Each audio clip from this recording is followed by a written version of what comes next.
Yo, what up? Welcome to another episode of the Oakland Warriors podcast. I'm Patrick, and I am joined by my good buddy, Aram in Toronto. What up, Aram? Hello. Nice to be back. How's your summer? Man. It's summering. It's summering for sure. It's been kind of slow. You know, I haven't put as many episodes out as I do in the regular season or the playoffs, of course. And I also don't want to haven't felt the urge to just force an episode. Yeah. There's really been nothing to talk about. It's been pretty dead. It's been pretty dead. Beyond a few trade demands and things here and there. But even then, there's been so little action, right? So, everybody needs a little bit of rest, right? Including the Warriors. Yeah, thanks. I earned it. So on to the main course of this episode. For a while I had wanted to talk about, comparing two of our favorite and, Warriors fans' historically favorite teams, which was Run-TMC versus the We Believe team. And, just debating one of those fun off-season debates about who would win. But you had an even better idea, and you took it, as you usually do, to this gamified next level. You would have been really good developing game shows, man. Well, yeah. So no, I mean, there's so much Run-TMC nostalgia. I think, Hardaway made it into the Hall of Fame this year to join the other two, Mullen and Mitch, and also the new uniform, alternate uniform they'll have this year is a Run-TMC kind of throwback jersey. So how do you feel about those throwbacks? Oh, I'm all for it. I'm all for it. I think that team, or that series of teams has such a special place in fans' hearts. If you watched basketball at that time, and for me, that was the era where I started getting interested in basketball. So in that respect, that's absolutely a big part of why I became a Warriors fan. So I mean, I'll talk a little bit more about that, but I do want to talk about what we're going to do. So because we talked about we just shoot the breeze over text or whatever, who would win, Run-TMC or We Believe, right? And so I thought we could expand it a little bit because if we're not counting the Splash Brothers era, which is the two playoff runs plus the dynasty run, if we're not going to count the Splash Brothers teams, then we can it's pretty easy you can count the number of playoff teams on your hand that have happened since probably since we've started watching basketball. So you literally can count it on one hand. So I mean, I think I started watching slightly later than you, but I went back and I looked at I wanted to create a basketball tournament of these playoff teams because we are talking about who would win. And so I've created a mini old Warriors playoff tournament. This is a bracket system. I have based these teams off the seeding is based off the record of the year that they made the playoffs in. And we're going to debate this. And so you are going to take the 1 and 4 seeds.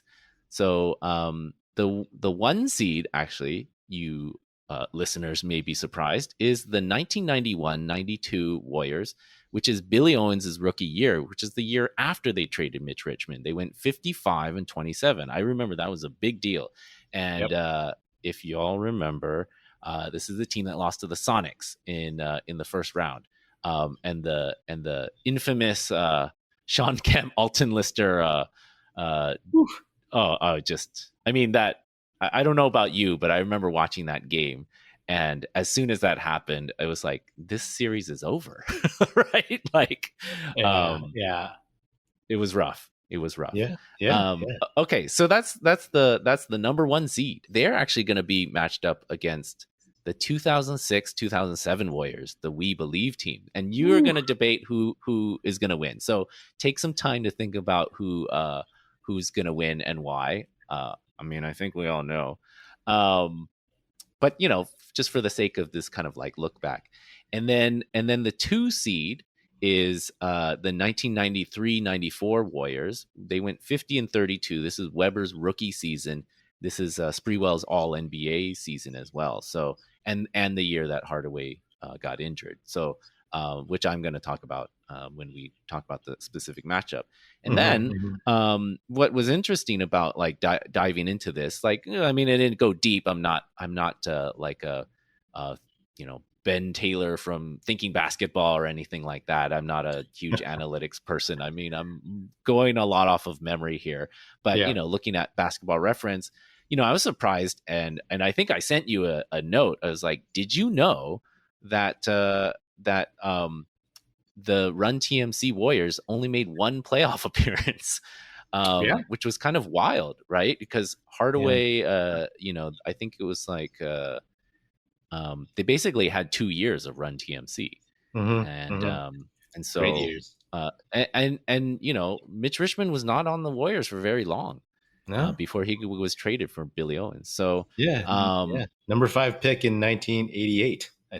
So I mean, it was a really short run, which maybe in some ways that's what endeared them to fans even more. So that's the 1990-91 Warriors team, which went 44-38, and that was the last Run-TMC team. Before we get into this, or I don't know, maybe I should, do you want to go first, or do you want me to go first in my 2-3 matchup? Like, what's I don't know who would go first in a tournament. Like, which would it be, the 2-3 game, or would it be the 1-4 game? I think it would be the 2-3 game, because they'd probably save the number 1 seed for the there you go. Well, then matchup, so. Yeah, let's do it that way then. Okay. All right. I gotta take a drink of water here. All right.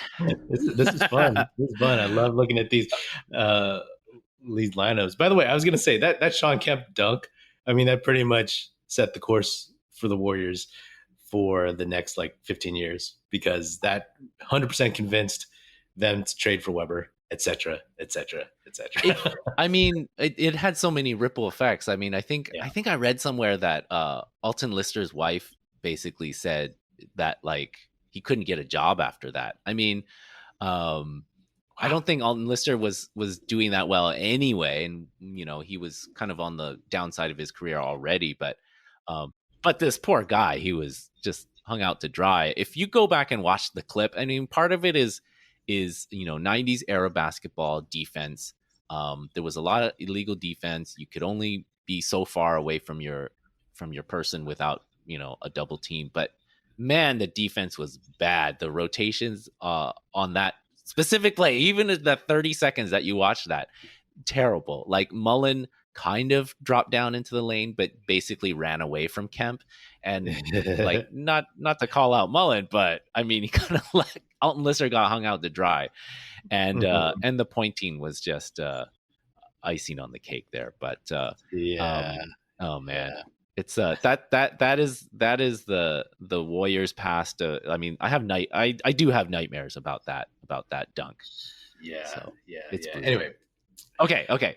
So 2-3 matchup. So we're taking the Webber-Sprewell 93-94 team, which that is the team that lost to the Phoenix Suns, the Charles Barkley Phoenix Suns, and they lost to them in the playoffs. It was Webber's only season.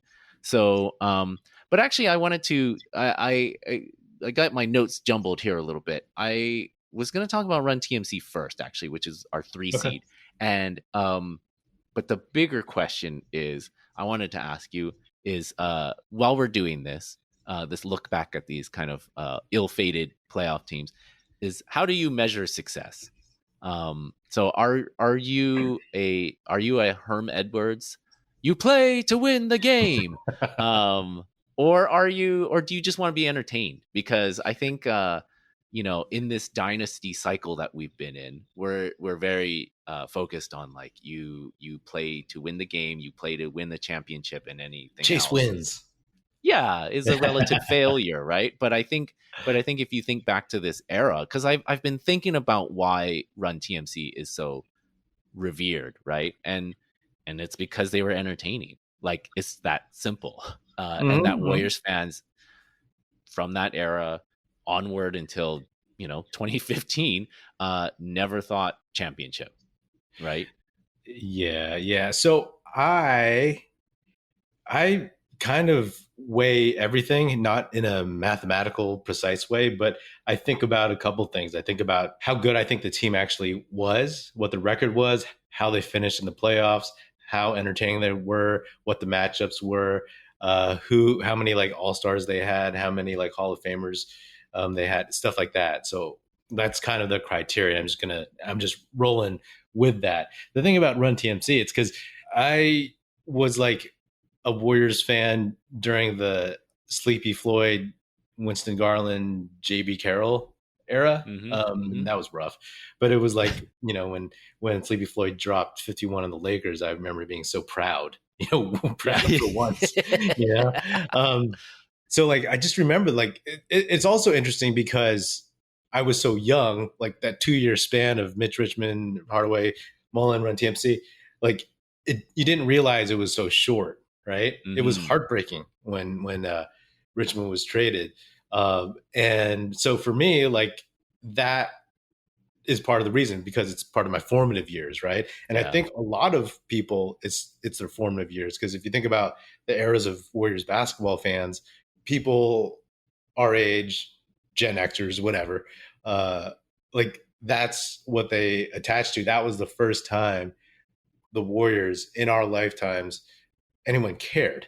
You know what I mean? Like, because we'd always been getting like the terrible draft picks and like the just bad luck all the way through and bad decisions and whatnot. And so, especially during the Showtime era, right? Everything in LA was just so loud. And in the 80s, the NBA was just David Stern was trying to get like people interested in NBA. And then Michael Jordan came on the scene. So like, when Jordan said Mitch Richmond was one of the toughest guys he played against, like, that makes me feel very like happy and prideful of those eras, right? I know the exact feeling.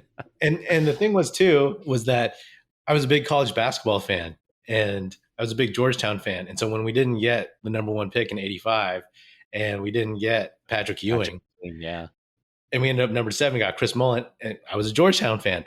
I did not like Chris Mullin, right, from St. John's.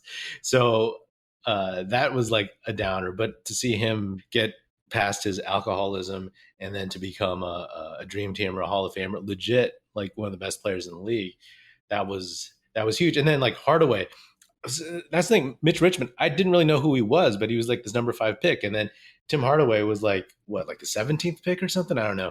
And so like, I knew college basketball pretty well, but he was pulling people out of a hat that I was like really impressed by. And that's what I, and part of the reason why I like Nelly so much. And he would also grab people out of the CBA, right? Like Mario Elie, Vincent Askew, people that would, John Starks, people that would actually stick in the league. And I was like, oh yeah, this guy's good. So, there were a lot of like homegrown elements to it. And that's where my homegrownness probably comes from, my fondness for it. No, it definitely fits the kind of like Bay Area and especially Oakland kind of mentality. You have this kind of like ragtag underdog crew, that it's gonna take on the Lakers, and they may not win, but they're gonna fight hard and they're gonna entertain you at the same time, right? And then you have this kind of like wacky coach who does these kind of idiosyncratic things and gets Manute Bol to shoot threes and those kind of things, right? So, I mean, I think it's no mistake to think about, though, even though it was like so short, that if you think about the pre-dynasty years, the most beloved teams are Run-TMC and We Believe, right? And like they were able to capture the imagination for, despite it being such a brief amount of time, and maybe because it was brief, right? Maybe if they had sustained some playoff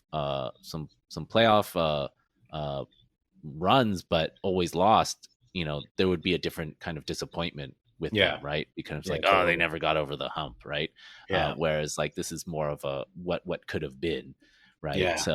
I mean, which is the same as the We Believe team. So I mean, I was just curious about the Run-TMC teams, because so this last Run-TMC team, they actually, in terms of the entertainment, they beat the Spurs and David Robinson 3-1 in the first round, and the Spurs were the number 2 seed. And I mean, I'm just judging off the box scores and kind of looking at that. It's like, they basically outscored them. Barcelona's had a great series. They played a lot of small ball. Like Mario Ellie was like the starting power forward, man. Yeah. The top 5 players in terms of minutes were all the shortest people on the team. I remember that being a big deal that they beat the Spurs. Now in the second round, they lost to the Lakers in a gentleman's sweep, 4-1. And they were bludgeoned by these Lakers. Like basically every game was 125 or more. Like they gave up 120, 125 in every game. And Magic averaged a triple double in this series. And this is the Lakers team that made it to the finals.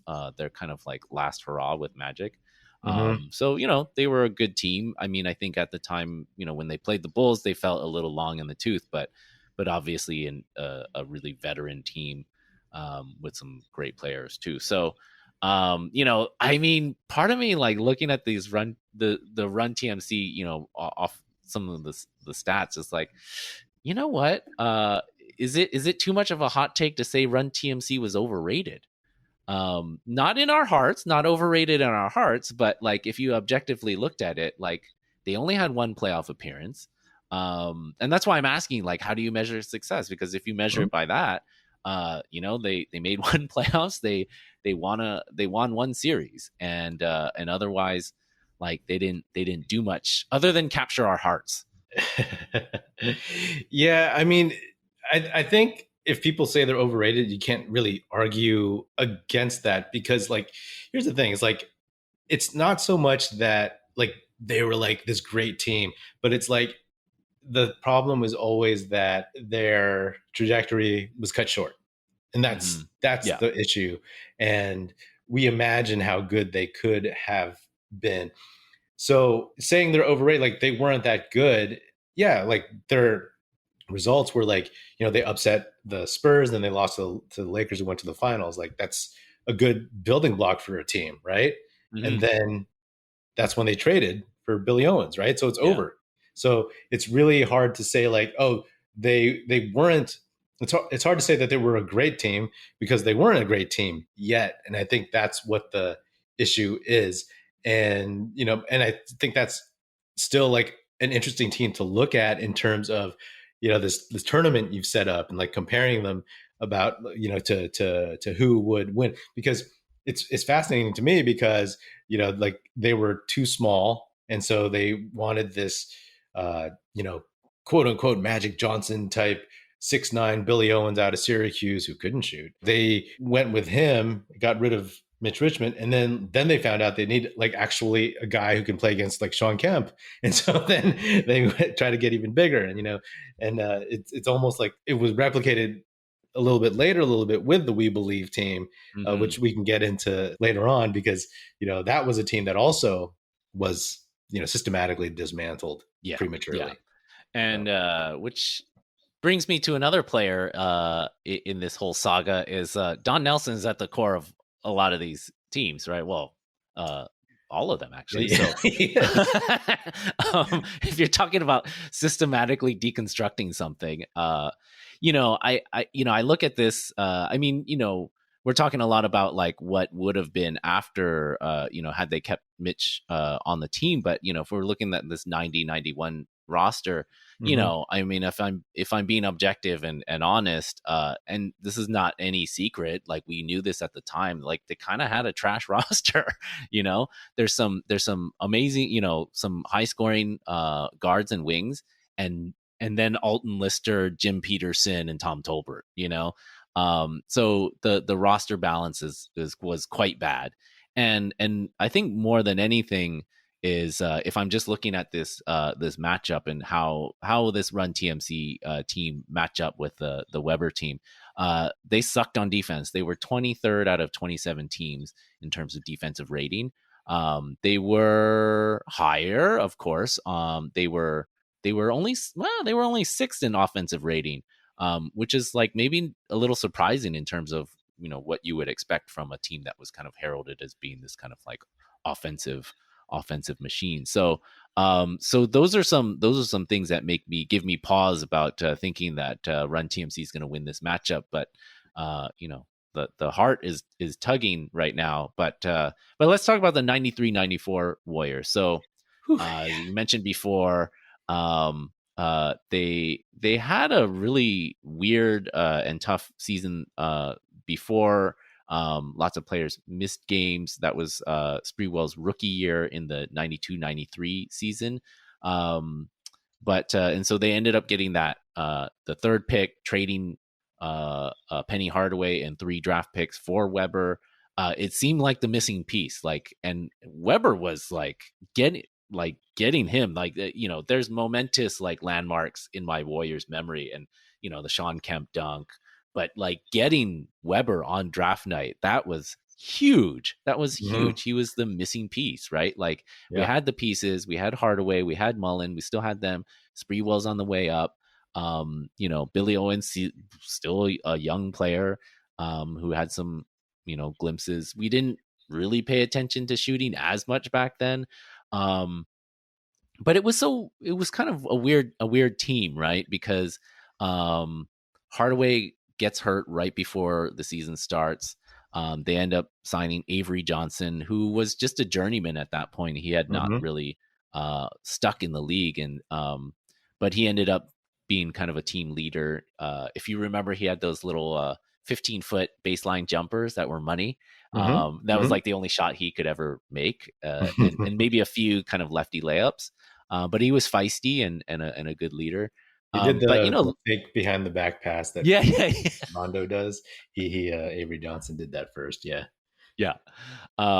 So he actually filled in pretty well as anybody could, especially at that late point.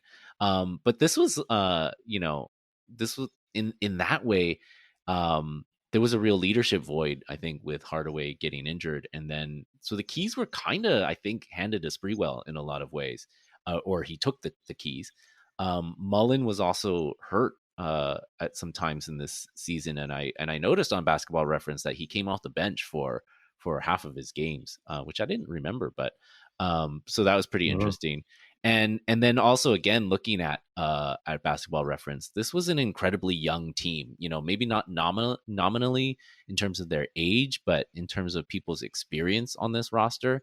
And I think if you look back with the benefit of history, you can see why the wheels fell off. I mean, Mullen was the only true vet on this roster. If you remember, they had Victor Alexander, Chris Gatling, Byron Houston. They had all of these young players who were just trying to get a foothold in the league. And honestly, yeah, again, it's no wonder that the wheels fell off, and especially when you have somebody as volatile as Don Nelson was at this time, right? And he couldn't hold it together. He alienated Webber. Ultimately, this team is the biggest what if of my Warriors fandom in terms of if they had held it together. And if Hardaway had not gotten hurt, would that, was there a leadership void that he would have filled, or would it have gotten worse faster? I mean, that's maybe a different episode in the future. But but in terms of this matchup, this I mean, seeing the dynasty run and Kerr's emphasis on defense, and it's not always pretty, but I'm more convinced than ever that defense wins championships. And this team was actually 13th out of 27 in defensive rating. And I'm sure defensive rating is not everything, but it's a metric that we can use. And so, I mean, and they were 9th out of 27 on offense. So that's a pretty balanced team, despite some of their kind of experience issues. And the experience issues is what you saw. That's why they lost to the Suns, and the Suns were amazing that year too. So it's no wonder it's a bad matchup. So man, this one's been hard in terms of who I think would win. I've been stalling this whole time. But Yeah. I went into this. I was like, oh man, the Webber team is gonna win for sure. And then as we were talking about like our nostalgia for the Run-TMC squad, I'm like, oh, maybe they'll pull it out. But I think ultimately, the defense for me is the kicker. And you have Mullen on both teams. Mullen was probably better on the 91 team than the Hmm. 94 team. Younger and just more focus of the offense. So, and then you also brought up the point: would he be guarding himself, which would be funny, chasing himself around screens. But Yeah. I think I would go with the 94 Warriors. Just better defensively with Sprewell, Avery Johnson, on the perimeter. I think it would go the distance, whether it was a 5-game or 7-game series, but I would go with Yeah. the 94 Warriors. Yeah. I mean, for me, it's kind of an easier call. I would go with the 93-94 Warriors as well. I mean, they had all the things that the 90-91 Warriors didn't have, like, so Sprewell was another guy that Don Nelson impressed me by picking out of nowhere. And then all of a Mm-hmm. sudden you have this guy who's super athletic. In his first year, he played well with Tim Hardaway, and he was a defensive menace, when he wanted to Mm-hmm. be. So I think there was a type of attitude and toughness with that 93-94 team. And I agree with you. Like, that was the team that made everything. That made the Mitch Richmond trade worth it, was Yeah. getting Chris Webber and ending up, or it absolved the Mitch Richmond trade to me. So that team is the team that I was like, okay, now we're legit. When Timmy Mm-hmm. Hardaway went out with a busted ACL, I was like really, really bummed, because it's like one of those things. It's like, oh, that's the what if he doesn't get hurt and he's not like annoying and pestering Chris Webber from the bench, and he's there to like be on the team, and they have an on-court chemistry. Are things different? You know, Yeah. Because not like Hardaway was like that old, right? Yeah, I just think that even though Mullen was coming off the bench more, I think had been hurt or something. I agree with the defensive end of it, and just having Sprewell and Webber, the size of Owens and the athleticism and the youth, combined with just like uh, their ability to. I mean, they could shoot and then they can go to the basket. They would have treated the 90-91 Warriors team worse than the than the Sonics did in the playoffs, right? Like, so that famous dunk of Webber going full court behind the back and then dunking on Barkley and Barkley falling over, which I was at that game. Everyone was standing the whole time, Yeah.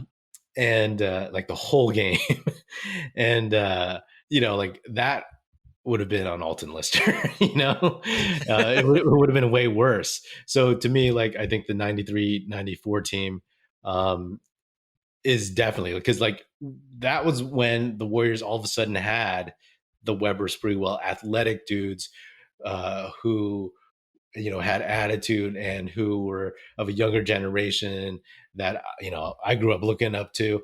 And they were on the map. We had the number one pick. We had the guy who was the top high school prospect. We had the guy who was the best player on the Fab Five. Like, we had Mm-hmm. this notoriety and the spotlight that I talked about that, slowly came with the Run-TMC teams.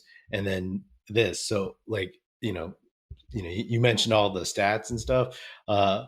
And, like, just for me, this team, this 93-94 team, was the team that was on a trajectory to become one of the best teams in the NBA.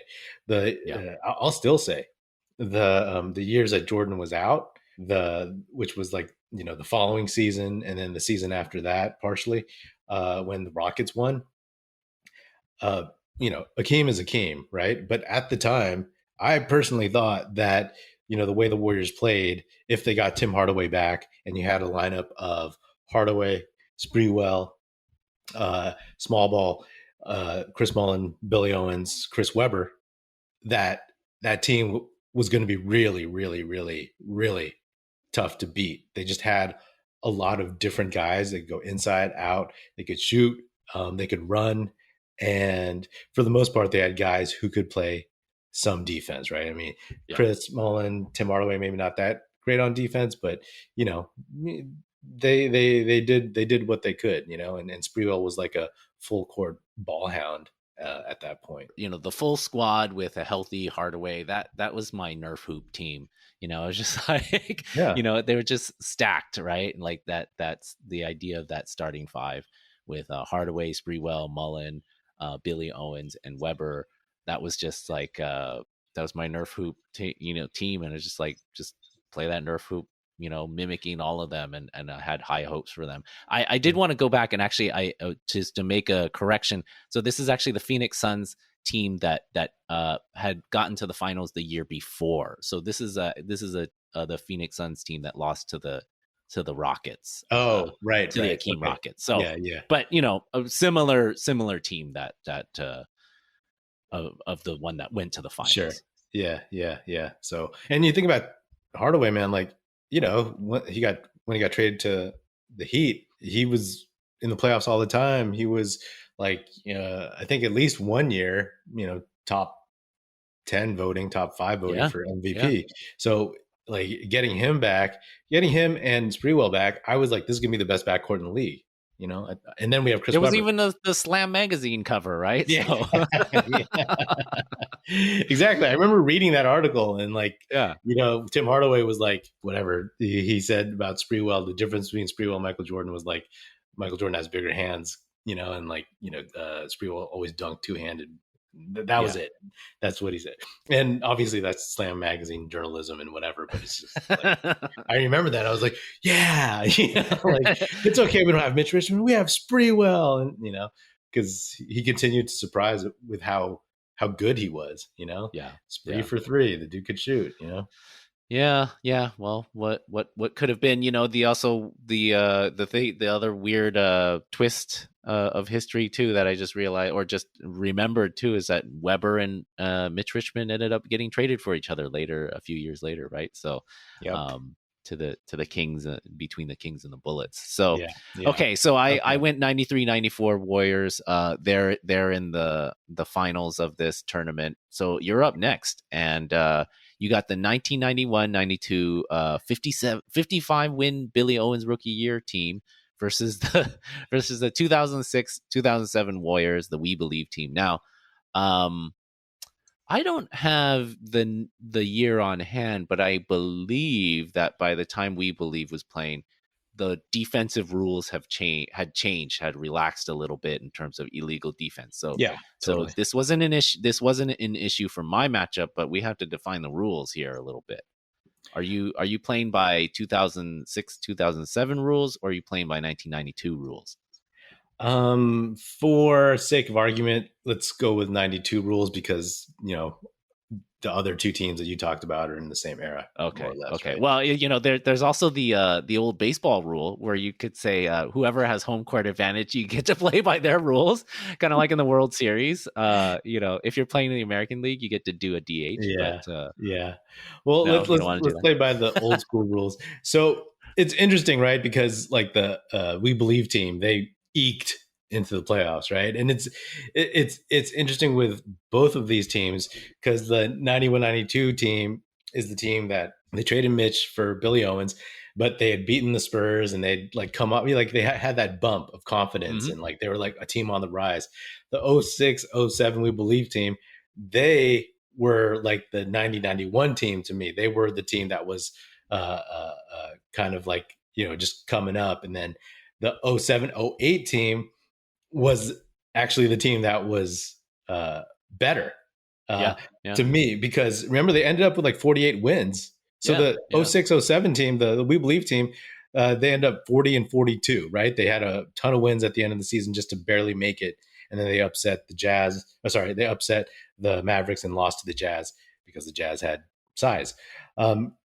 But the following year's team, they got 48 wins. And I don't know if it's still true, but at the time they were the winningest team not to make the playoffs. Yeah. And I was so upset and really like pissed off about that, that they didn't make the cut, because I'm like, oh, that's that typical Warriors luck, right? And then that's when everything just started getting dismantled. I'm not sure. When did they trade Jason Richardson for Brendan Wright? That was the year after they went on the We Believe run. So okay, so that was in the team that had the great record but missed the playoffs. Right. Okay. So to me, like I look at the 91-92 team, so it's almost like they're the better team to me. Whereas like the 06-07 team, they were like just getting started. Mm-hmm. And, if you want to just like, look at net rating, to bounce some stats, the We Believe team was 13th out of 30. The 91-92 team, 8th out of 27. Net rating was 3.7 for them. And then We Believe negative 0.3. I mean, so not too good. So for me, like, this is actually pretty easy. I'll go with the 91-92 Warriors team. What? Yeah. Really? Yes. I thought this was a no-brainer. Okay. No, I will totally go with this team, because this had dream teamer like to be Chris Mullin. This had Tim Hardaway when he was like at the peak of his Warriors power. And I think they just had an overall better team, plain and simple. Like, I think they had the best players in the series. I think they had the best two players. No disrespect to Baron Davis, but I'll take Timmy and Mullen over those guys any day. I mean, you make a good point. Because we talked about, like, in our finals preview, like what team has the best player? Who has the best player in this series? And yeah, I mean, you might be right that Mullen and Hardaway at that time were better than Baron Davis, and who's the number 2? Steven Jackson? Jason Richardson? Yeah, maybe. Yeah. And, like Sarunas Marciulionis, I mean, we talk about toughness and defense, right? Like, oh, I love that guy. Yeah. I just think that this Warriors team, they had a rhythm and a confidence and a way of playing. You look at the roster, there's names that, like, may not jump out at you, but maybe I'm biased, right? But like, I used to go to these games, right? Yeah. And like they would own teams, you know what I mean? Like, they ended up 55 and 27, yeah. Like, they were good. They were really, really good. And this isn't Chris Mullin when he was on Indiana. This isn't Chris Mullin when he was just like, backing off and just a jump shooter, watching like Webber and Sprewell do their things. Like, this was him right before he went to Barcelona. This is his run of like scoring of like 4 or 5 years straight of scoring 25 points per game in that era of defense. So, I think, people outside of the Bay, I remember feeling like they didn't appreciate Chris Mullin. They just thought he was like some random jump shooter, but he had such like, obviously not the best on defense. I mean, he played defense, but slow of foot, but like he was really, really good. And I just feel like the team they had around them, if you want to talk about toughness, right? You have Steven Jackson on the We Believe team, and, like Matt Barnes and everybody that flowed from that. Right. But I mean, you had, like I said, Sarunas Marciulionis, you had Mario Elie, you had Vincent Askew, I thought was pretty tough, and Jaren Jackson, who was just, like we saw what he became with the Spurs. That's another guy that Don Nelson pulled out of nowhere.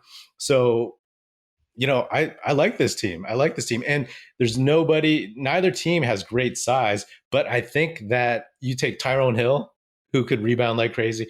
You take Alton Lister, like he was playable. He would be able to play, like against the We Believe team for stretches, right? But also this 92 team, they could run, they just didn't have the size of the Webber team. And, obviously that's what happened when they lost to the Sonics. So like basically what happened to them against the Sonics is what the We Believe team did to the Mavericks, right? Yeah. I mean, I will say that Sonics matchup, and I think even at the time was just like, ooh, this is a bad matchup, right? Like, because you're right. I mean, I remember they. I mean, you don't win 55 games by not being good, right? It may be a little bit above your kind of expected win total or whatever, but it's still pretty good, right? Like, I mean, I think they outperformed their expectations that year, but it's still really good, and they did catch a bad matchup. So but I have to say, I'm quite going into this. I'm surprised because and it's not often you get a one seed who is an underdog, but I totally thought they were an underdog. And I think, I was thinking that you were going to be influenced by recency bias, recency of a 15-year-old team, but and then also that as we've talked about that Sonics matchup so much, and how much that has colored how we felt about that team. But you raised some good points about the kind of balance of the team. And actually, one thing looking at some of these playoff stats is actually Billy Owens in the playoffs had better stats than he did in the regular season. So there's something to go on. Yeah. About the We Believe team, I mean, looking at them from a statistical point of view, it's just and not going into splits and all that kind of stuff, which hopefully there's some more inclined fans in the listenership who are, but they're so hard to evaluate because they're essentially two different teams. Right. The second half team was just so different after that big trade. And it was Dunleavy and Ike and Troy Murphy. Yeah, for Harrington and Jackson, right? Yeah, that was essentially the deal, and it changed them into a smaller, faster, tougher team. For sure. And but no, that's hey, well, I'm surprised that you picked them over We Believe. It's interesting, right? Because like the team that you just mentioned, right? Like once they made that trade, they didn't, because they got rid of Jason Richardson, they didn't have a very long run, right? And so the team that came after, the 48 win team that didn't make the playoffs, again, like that's that team more fleshed out, right? Mm-hmm. So if we were to like put that team against some of these other teams, like, it's kind of like a weird exercise, right? Because that We Believe team had come from behind just to eke into the playoffs, but then they started figuring out like who they were, and then they traded Richardson, and then they were actually more of a favorite in the following season, right? Yeah. So it's I mean, they were all like fun, entertaining teams. I just think that the 91-92 team was a better team, like just the word team, and knew how to play both ends and could play, different styles. Yes, the We Believe team had more athleticism overall, but I think they had a lot of rotating parts that were similar. I felt like the 92 team could maybe do a little bit more. And again, like the best players, man, they dominated games, man. I remember going to those, and like for the first time in my life, like I was a kid, but I was like expecting them to win, Yeah. Because before it would be like, how now we watch the Dynasty Warriors and like there's kind of a rhythm and tempo to the game, but then they'll pull it out or something. And with that team, it felt like they had their own rhythm and tempo where they would ultimately like just outclass them with shooting and just pull it out in the end. Yeah. And I just think that at that particular time, they are a better team. I think that even though they didn't have like a dominant big man, I think they had more size that could possibly bother the We Believe team. I'll put Billy Owens in that game. I'll put him against Al Harrington. And I would put Tom Tolbert in there. Like, so now let me ask you though, because in doing some research for this, I also I was trying to look beyond the Kemp dunk to see what were some other things that either happened in that series and whatnot. And man, wow, I found this compilation of all the fouls that happened in that series.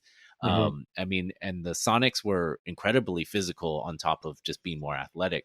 So do you think that 92 team, do you think that the We Believe team was tougher? They kind of punked Nowitzki in that series. No. Would they be able to do the same to this 92 team?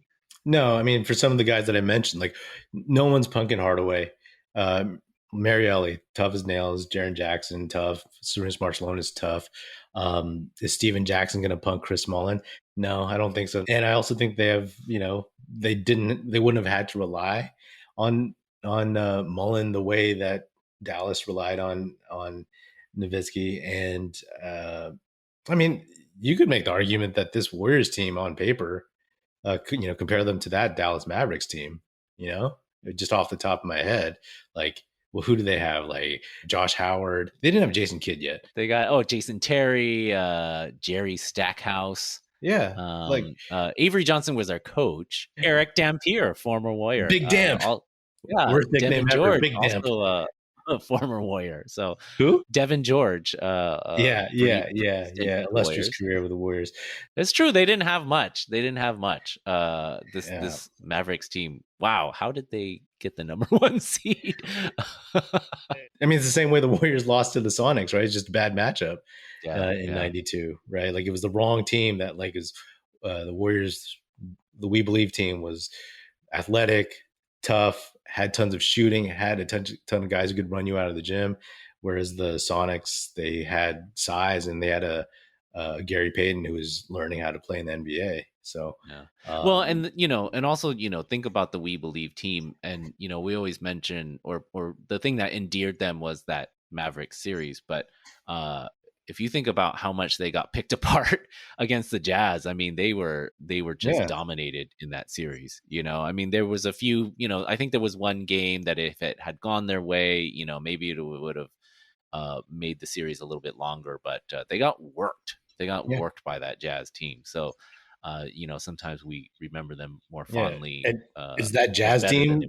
Is that Jazz team you think better than the 91-92 Warriors with Carlos Boozer and Darren Williams, Kirilenko? That Jazz team was pretty decent. They were pretty good. They were a good team, right? They had system, but I'll still take the 92 Warriors. I don't know. Wow, you believe in the 92 Warriors? Yeah, Chris Mullin was like one of the best players in the league, man. Bet one of the best players in the world, right? Oh, it's also pre-Barcelona Olympics Marshallonis too, who balled out in that Olympics as well, and he had a great season that 92 year. So Steven Jackson, man, if he tried to get into Marshallonis' head, like that wasn't gonna work, He wasn't gonna get into Mario Ellie's head, The only person that could get in that team's head was Shawn Kemp. And boy, did he. Okay, so a surprise non-upset. Threw you a curveball, man. I wasn't expecting that. I totally thought it was going to be my my Webber pick versus We Believe. So that would have been a fun one, but it would have been fun. It would have been fun. Now maybe on a different show. that makes it the Webber team versus your 92 Warriors. So a lot more guys guarding themselves, I think, on this. At least in terms of the fringe players, you got your Chris Gatlings and your Victor Alexanders matching up against each other, which probably in most cases that's a wash. Although I would say my Chris Gatling is better than yours. But this is a tough one. It is a tough one. It is for sure a tough one. But I think I already betrayed which way I would go earlier. So I'll let you, take the wheel for now on this one. Had you prepped your analysis of the We Believe? No, not really. I mean, I guess I guess my Jazz argument was going to be my argument for not that I'm stumping for the Webber team.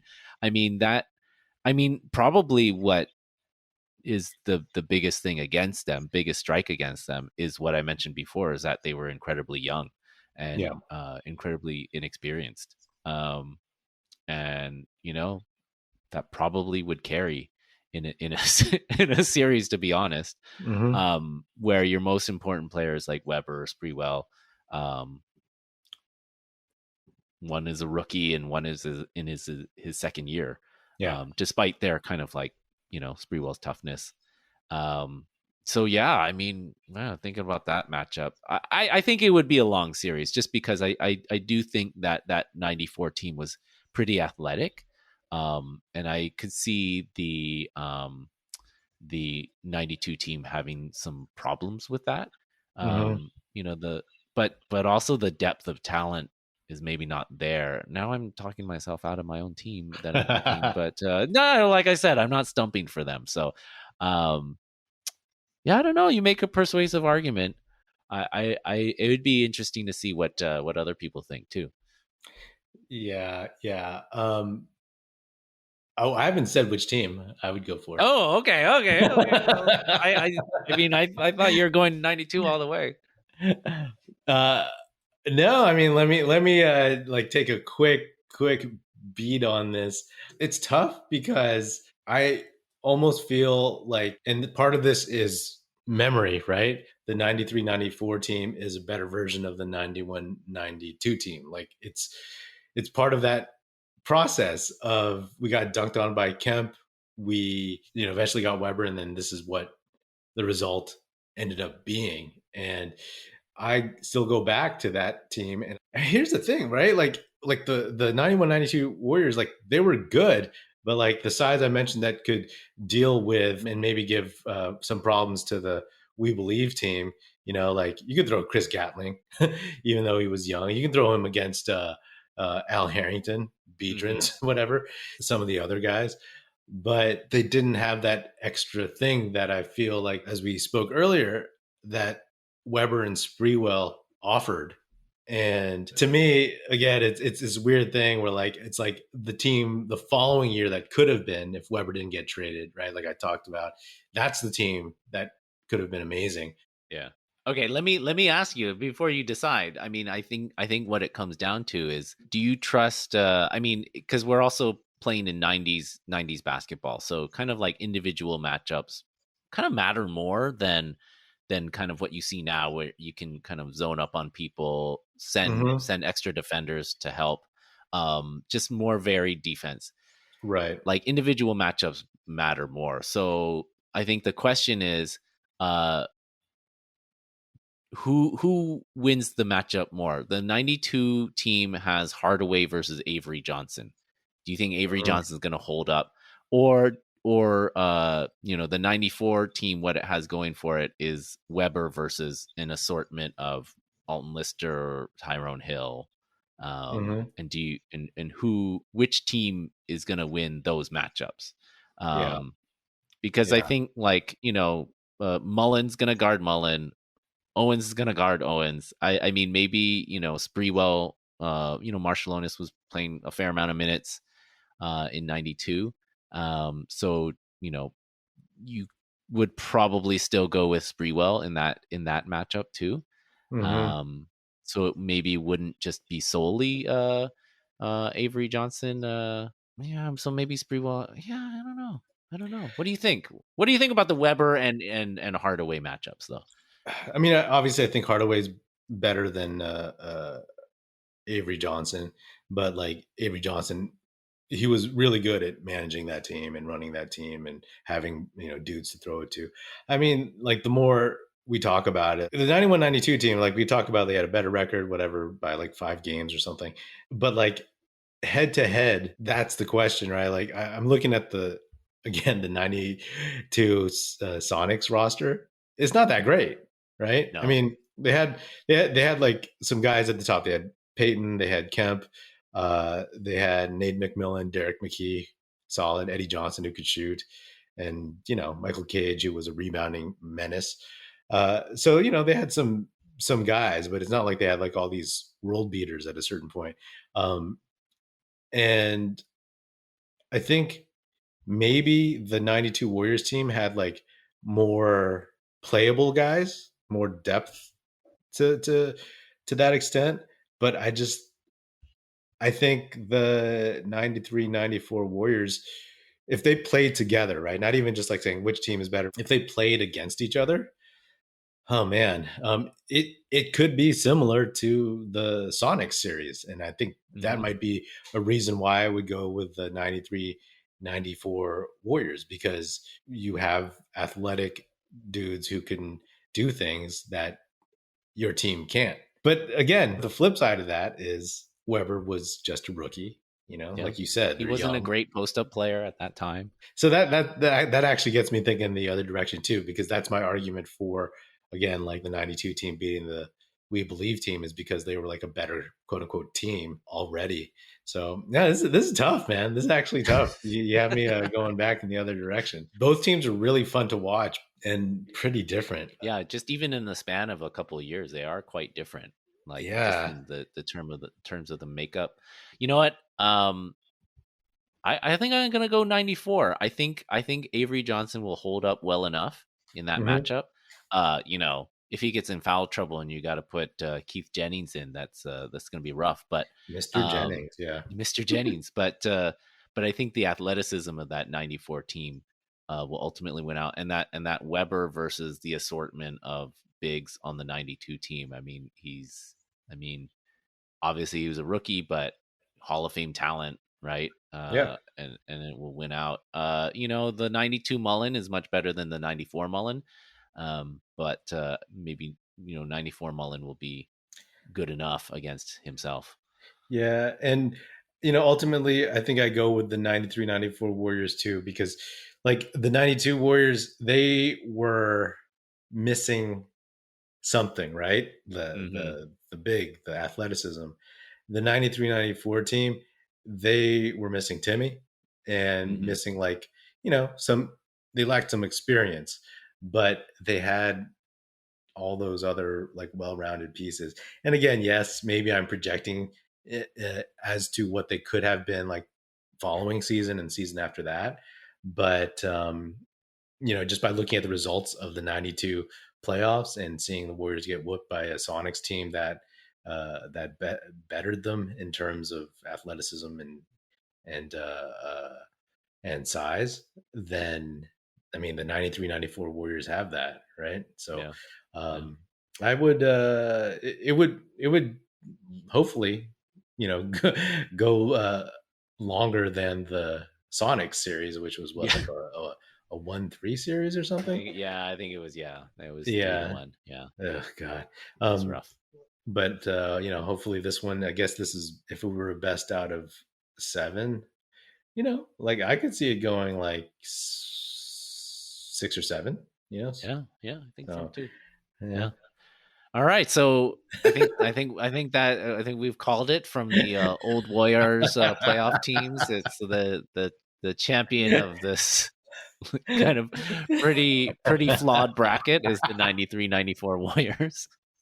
No, but now, go ahead. Now, okay, so lightning round.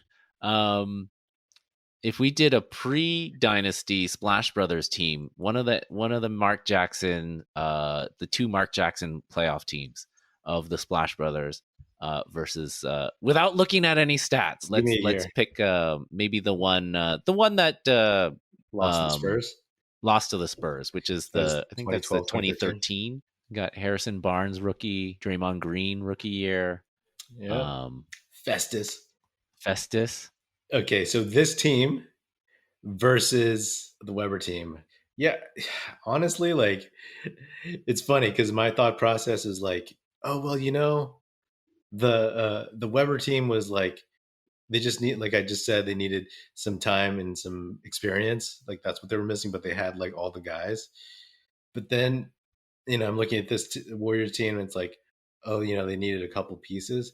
But man, I remember watching that team. And Steph is amazing. yeah. They really pushed the Spurs too. Yeah. Ginobili doesn't hit that shot. Yeah. That's a series, man. They were 47-35, right? Only 3 games off from the 93-94 team.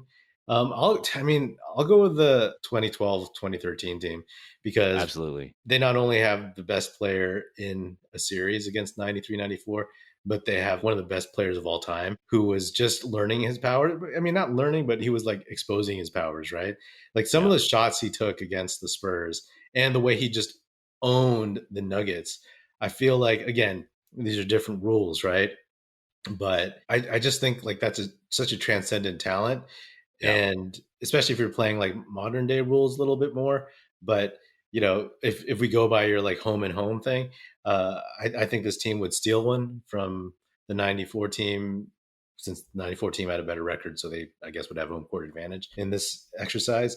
But that, and then, Clay, and then, I mean, Draymond was just a rookie.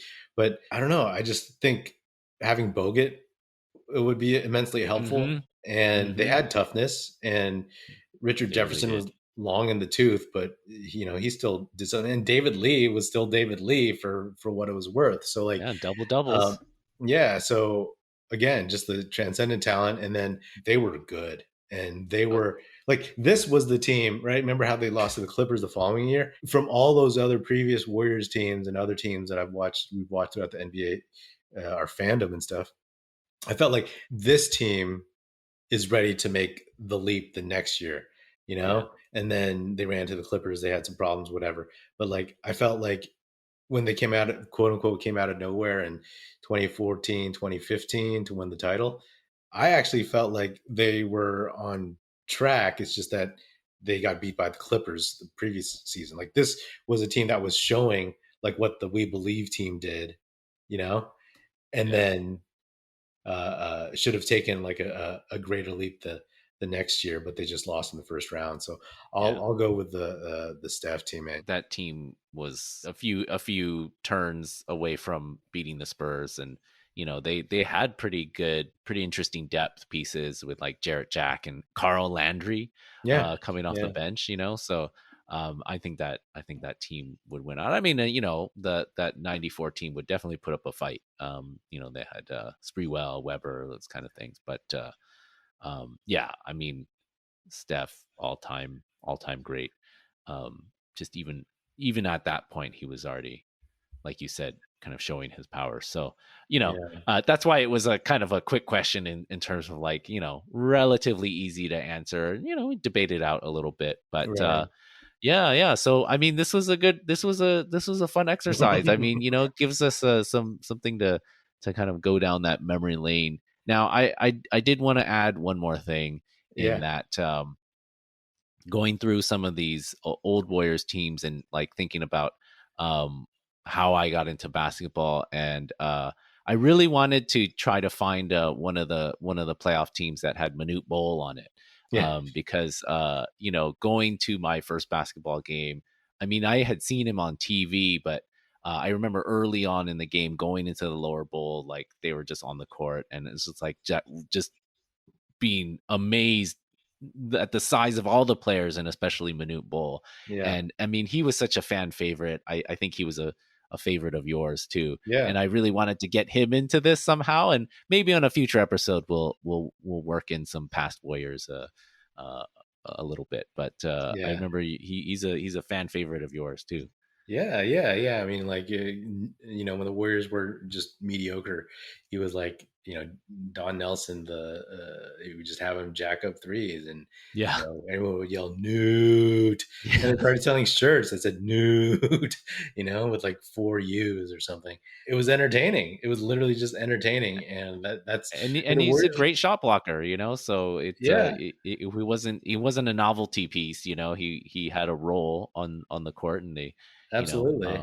Especially in that era of basketball, right? That rim protection was a little bit different than it is now. So I did also want to say, I know this is at the end here, but I just have to get out my Manute Bol. I have a Manute Bol theory, or he's always inspired me to think of this, and it doesn't have to be Manute Bol, but thinking of him being a crossover or dual sports star. So here's the thing: why don't football season is coming up? Why don't football teams get somebody like Manute Bol's size, or Taco Fall or whatever, to come in just to defend field goal attempts. Like you get like this giant guy to stand there and try to block field goals. Like it doesn't, like that would be worth a roster spot on an NFL roster, right? Like, and then like you just have some, have some big burly guy in front of him and he just stands up behind him, arms up like this. And just think, if you could prevent your opponent from scoring 3 points in half of your games, like you'd be coaching executive of the year, and you can have that idea for free. That's a good idea. I want to see it, and I want to see somebody like Manute Bol in football pads. Well, hopefully somebody with a little bit more meat on him. But that's actually not a bad idea. And he could only do one thing. He wouldn't be able to play emergency backup of anything else. But for 3 points, it's worth it, and some extra points. Yeah, I 100% think that's worth it. And that's actually a very. I feel like that's something I would have thought of as a kid when I, just randomly. But I don't think I ever have. I don't think I've ever thought about that one. If you're listening, you can have that idea for free. And then when Taco Fall's NBA career ends, he can play for whomever, Patriots or whatever team. Is he still in Boston, Taco Fall? No, he just signed in the like a Chinese basketball league, I think. Okay, so he could play for a Chinese NFL team. Just kidding. Okay. Whew, man, this was a fun exercise. It actually was really, really, we talk about these teams a lot. We I'm sure individually, think about these teams randomly, have memories of them, but to really sit down and look at what the rosters were and to like kind of connect the dots and be like, oh, this team was this and this team was that. It's interesting because these were definitely like a lot of formative years for both of us, and it's funny. It's funny just to realize because like we look at this Steph team now and we look how the dynasty's been, and then to think about the 2012-2013 team and just how obvious now it is like that team is better. I mean, they made it farther than those teams did in the playoffs. Yeah, that's wild, man. That's wild. Like the one of the lesser Steph teams was better than all those teams in the 90s. To think that's how we feel about it. But, whew, man, I appreciate you coming on and once again gamifying my my fandom and nostalgia and testing my basketball knowledge, man. That was fun. Yeah, that was fun. Well, and your number one seed upset non-upset.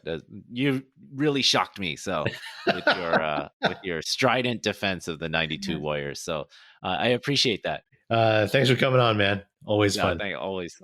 Well, that is another episode of the Oakland Warriors podcast. Be sure to subscribe wherever you get your podcasts. Feel free to hit me up on Twitter at Patrick Epino, EPINO, or at Oakland Warriors. You can find Aram at Aram Collier, ARAM COLLIER. Find us on YouTube at youtube.com/Oakland Warriors. Check us out, oaklandwarriors.com, and be sure to tell your fellow Warrior fan friends to tune in and listen. The Oakland Warriors podcast is produced by National Film Society and is a part of the Basketball Podcast Network. And if you're so inclined, please do leave us a 5-star rating on Spotify and or Apple Podcasts, and leave us a nice review on Apple Podcasts. That is always super duper helpful. That's it. Music in this episode provided by Paper Sun. Special thanks to Paul Amardo for production support. See you next time.